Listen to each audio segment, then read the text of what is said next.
Hi everyone, this is Amber at Hoosier Hypnosis. It's a bright, sunny day where I'm at, and so we've been at the beach all day, and so I might be a little bit more scatterbrained than usual, but I hope your week is going well and that you'll bear with me because I think today's message is really important. I mean, I think they're all really important. Uh, but last week I was talking to you all about how the things we experience sometimes become our identities. And I realized I had a really good example and I hadn't provided one in that video um, that was easily relatable. When I first started doing hypnosis, it was not as a hypnotist. I was actually a client at this very company with the original owner. And I remember talking with Harry, and we'd had some successes, um, but some things hadn't quite stuck. And part of that is because I have some unique neurodiversity that makes things a little bit more complicated. And part of that was this, what I'm about to tell you about. I was sitting across from him, and I said something that I'd said 1,000 times before to hundreds of other people. I am just an anxious person.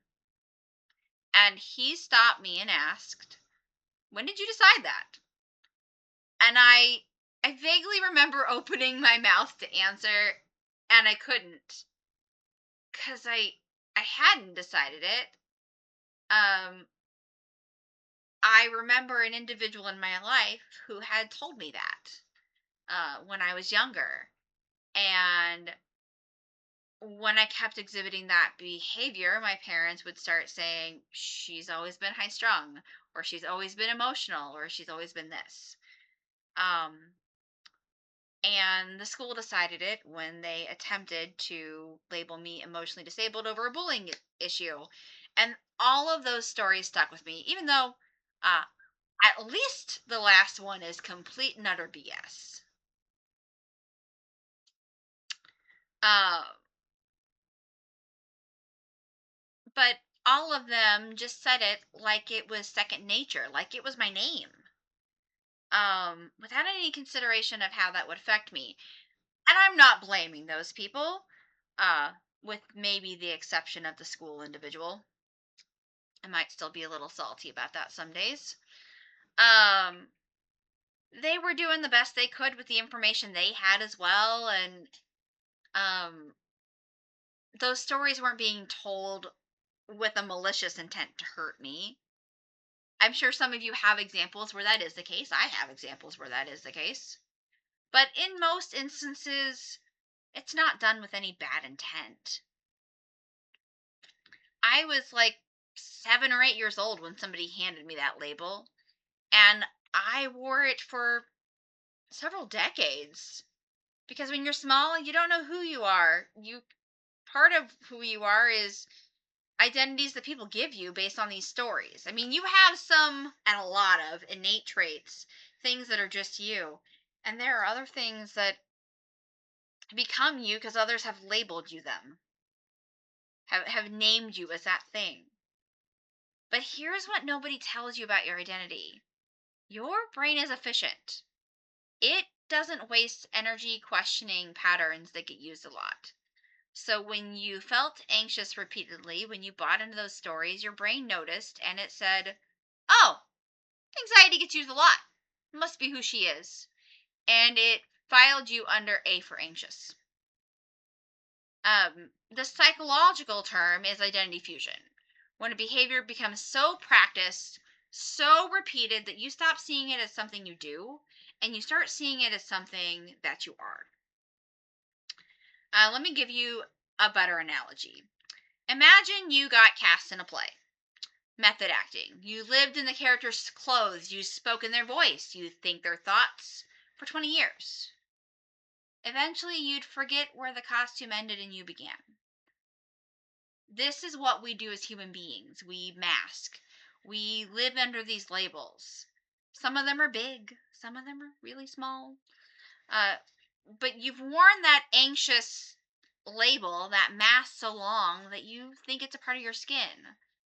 You were overthinker so long that it's become second nature and you think it is your nature. And there are some people that are just naturally those things, but there are a lot of other people that those are labels that were tossed to them by other people and they never threw them away, even though they probably should. And the great thing about costumes is that they come off. The change happens when you shift from I am to I have. Try it. Instead of saying, I am anxious, remind yourself, I have a pattern of predicting danger. Instead of I am an overthinker, I have a habit of scanning for threats. Because that's what those actions are completing.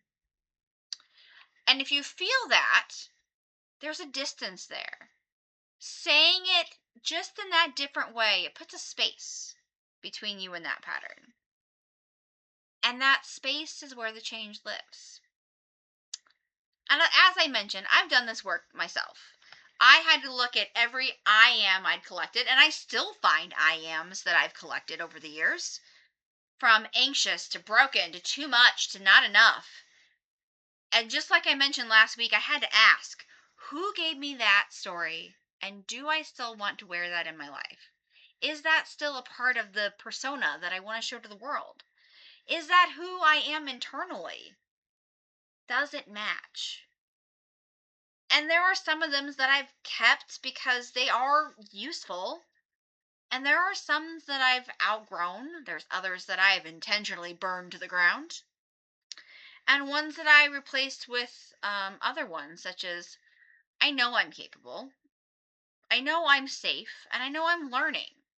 These things fit better. They feel more like me, and they are more akin with my internal experience of myself.